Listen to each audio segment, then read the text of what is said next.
Matthew 18. At that time the disciples came to Jesus and asked, "Who, then, is the greatest in the kingdom of heaven?" He called a little child to him, and placed the child among them. And he said, "Truly I tell you, unless you change and become like little children, you will never enter the kingdom of heaven. Therefore, whoever takes the lowly position of this child is the greatest in the kingdom of heaven.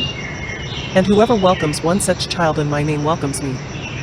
If anyone causes one of these little ones, those who believe in me, to stumble, it would be better for them to have a large millstone hung around their neck and to be drowned in the depths of the sea. Woe to the world because of the things that cause people to stumble. Such things must come, but woe to the person through whom they come.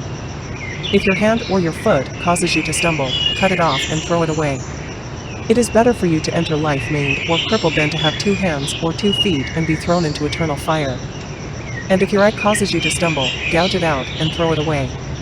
It is better for you to enter life with 1 eye than to have 2 eyes and be thrown into the fire of hell. See that you do not despise one of these little ones. For I tell you that their angels in heaven always see the face of my Father in heaven.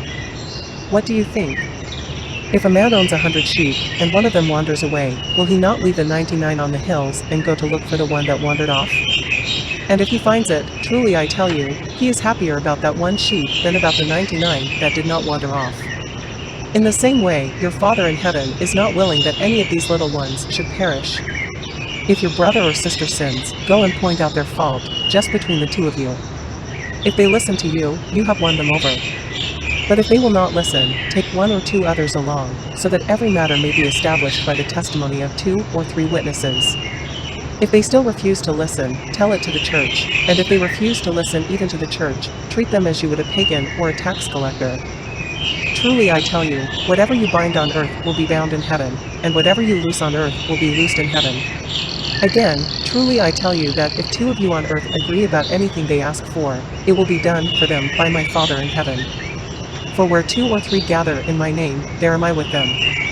Then Peter came to Jesus and asked, "Lord, how many times shall I forgive my brother or sister who sins against me? Up to 7 times?" Jesus answered, "I tell you, not 7 times, but 77 times. Therefore, the kingdom of heaven is like a king who wanted to settle accounts with his servants. As he began the settlement, a man who owed him 10,000 bags of gold was brought to him.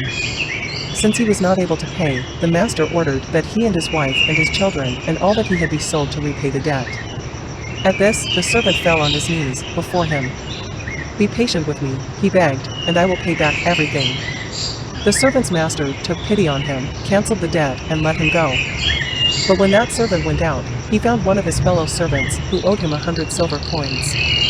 He grabbed him and began to choke him. "Pay back what you owe me," he demanded. His fellow servant fell to his knees and begged him, "Be patient with me, and I will pay it back."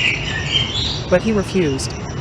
Instead, he went off and had the man thrown into prison until he could pay the debt. When the other servants saw what had happened, they were outraged and went and told their master everything that had happened. Then the master called the servant in. "You wicked servant," he said, "I canceled all that debt of yours, because you begged me to. Shouldn't you have had mercy on your fellow servant, just as I had on you?"